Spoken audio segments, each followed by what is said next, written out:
Life is Strange, Double Exposure. Sales were a large loss for Square Enix. Oh, I'm so surprised. Color me shocked. Life is Strange Double Exposure was met with mixed reviews and heavy criticism from fans when it launched last year. It seemed it didn't sell particularly well either, as Square Enix had labeled it a large loss. Double Exposure's disappointment was revealed during a recent financial report. Now, if I check uh, the Google history on this game, or if I search for this game on Google, there was a report in January that I found interesting about how the game was not selling well back then.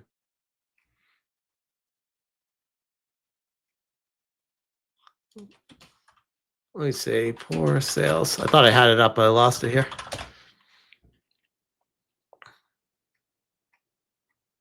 Yeah, here we go.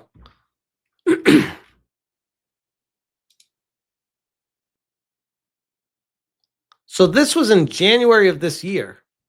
Square Enix requests Life is Strange feedback following poor sales. So we're going back over 2 months for this information. So when we follow it up with a large loss at a recent financial report, you really shouldn't be too surprised. Square Enix's latest financial report has revealed that Life is Strange Double Exposure was a large loss for the company, making a sequel look unlikely.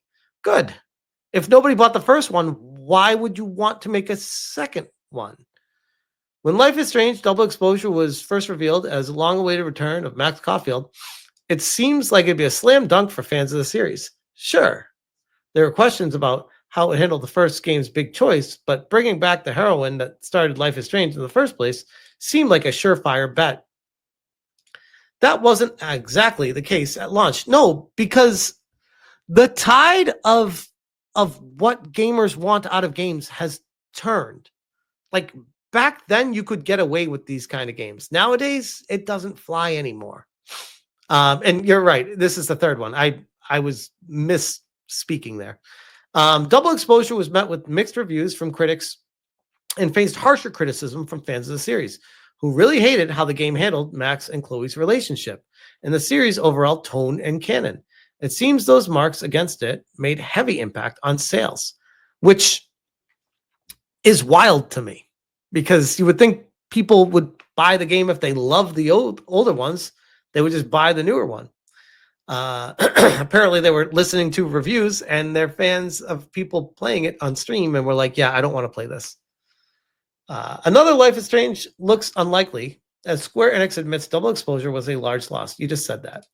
As pointed out by Resetera user Kirby64, as originally reported by Japanese analyst Hideki Yasuda, Square Enix's president Takashi Kuryu just shared the company's recent financial results in a briefing. While most people are focused on the claim that Final Fantasy XVI only sold about 500,000 and 1 million in the last year, there's worse news for Life is Strange fans.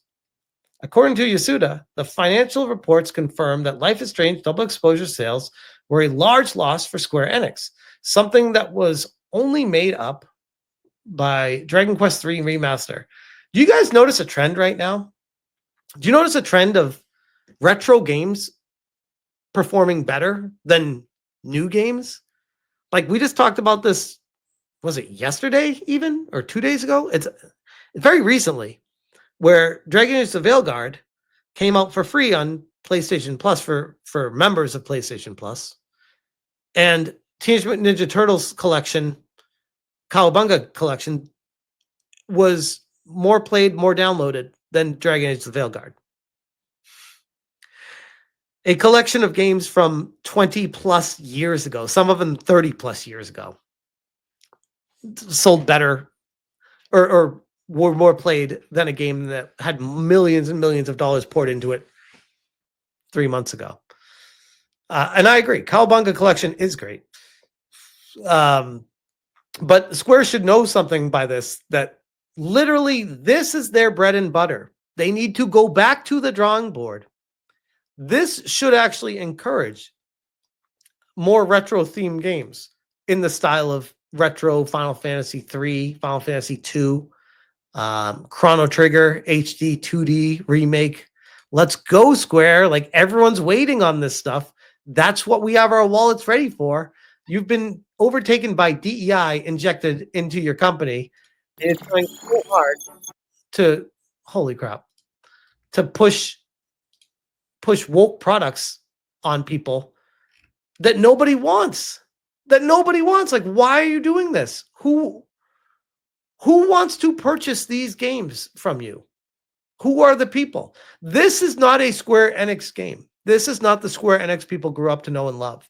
This is you trying to be something you're not in order to fit some sort of agenda for the World Economic Forum or the Bill and Melinda Gates Foundation or some sort of low interest loan somewhere.